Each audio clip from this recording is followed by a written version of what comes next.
public. Pour plus de détails, écoutons le président de la Ligue sénégalaise de football professionnel, Djibril Wade, au micro de Sornafal et El Hadji Diène. Par rapport aux priorités, je pense qu'aujourd'hui, on est en train de caler pour faire un symposium. C'est le symposium qu'on préparait depuis 3 ans. On va le tenir au mois d'octobre. Et je pense que la date est calée. Ce sera les 15, 16 et 17 octobre. Ce symposium verra la participation de pratiquement 200 membres, 200 personnes, issues de la communauté sportive, civile, politique, etc. Et il se tiendra à l'Institut Diambar. Et nous avons tenu une réunion. Nous voulons démarrer la saison si nous avons l'accord de la fédération durant la première semaine du mois de novembre. Maintenant, le reste, je crois que c'est de travailler, essayer de faire revenir les sponsors. Petit à petit, avec le Covid, essayer de revenir le public. Si on peut ne pas jouer à huis clos, je pense qu'on va la faire.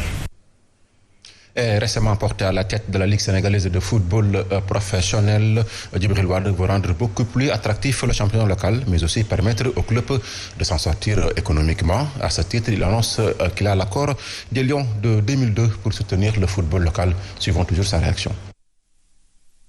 Concernant les récompenses qui n'ont pas été payées, je pense que ça aussi, il y a eu un accord entre la fédération et la Ligue, et cet accord-là, quand même, on va trouver une solution à ça.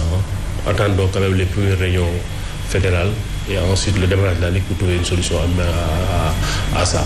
Bon, par rapport maintenant à la cagnotte pour le titre de champion et le titre de champion, le vainqueur de la Coupe de la Ligue, ça je pense qu'il faut penser quand même à l'augmenter. Mais attendons d'abord de trouver l'argent.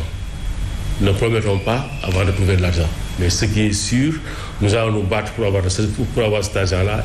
Parce qu'aujourd'hui, quand même, ça, il faut le reconnaître, c'est aberrant de donner à une équipe championne 20 millions de francs. Pour le championnat, je pense qu'il faut travailler. Les clubs sont en train de travailler. Les clubs sont en train de travailler. On va rendre le football attractif et on va pousser les Sénégalais à venir. Et ça aussi, j'ai eu l'accord. J'ai eu l'accord des Lions de 2002 qui vont venir nous accompagner. C'est des vedettes. Ils vont aussi jouer leur partition pour que les gens puissent venir dans ce football-là. La SENSEC, parlons donc de la Coupe du Sénégal avec la première demi-finale qui va se jouer cet après-midi donc et qui va opposer à 16h07 à l'Unicité Diatta le Casa Sport au stade de Mbour. L'AS Pikine attend le vainqueur du quart de finale. AS Diambar, stade Demba Diop de Mbour, programmé ce jeudi donc au stade Fodé Wade. Sachez que la Fédération sénégalaise de football a annoncé dans un communiqué avoir autorisé la présence du public lors des matchs des demi-finales de la Coupe du Sénégal avec un nombre de places limité aux 2/3 de la capacité totale de chaque stade. Alors, nous poursuivons avec les résultats et programmes de la première journée Ligue des Champions. Oui, Ligue des Champions, résultat des matchs de poule joués hier soir dans le groupe E. Dynamo de Kiev et Benfica ont fait match nul, 0 but partout.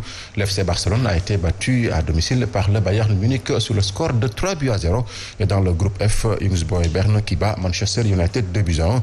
Villarreal, Atalanta, Bergame, même 2 buts partout. Et dans le groupe G, l'FC Séville a été tenu en échec par RB à Salzbourg, 1 but partout.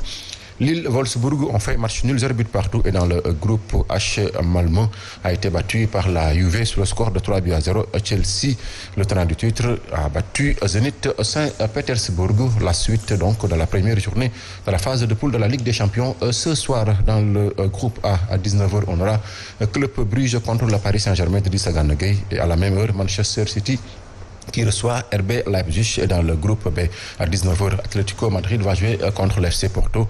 Et à la même heure, Liverpool de Sadio Mané accueille AS Milan. Et dans le groupe C, à 16h45, on aura Besiktas contre Dortmund. Et à 19h, Sporting Portugal reçoit Ajax Amsterdam.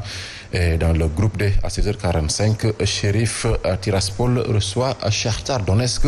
Et à 19h, on aura Inter Milan contre Real Madrid. Alors, paraît-il que le président de la FIBA, Amagnan, a été blanchi. Oui, contraint de renoncer temporairement à son poste de président de la Fédération internationale de basketball pour avoir été cité dans une enquête pour abus sexuels. Le Malien Amagnan peut reprendre sa place. La FIBA l'a annoncé ce mardi par un communiqué où elle explique que le rapport indépendant ne fournit aucune preuve à l'appui des allégations selon lesquelles le président Amagnan était au courant ou aurait dû être au courant des abus sexuels commis au sein de la Fédération malienne de football.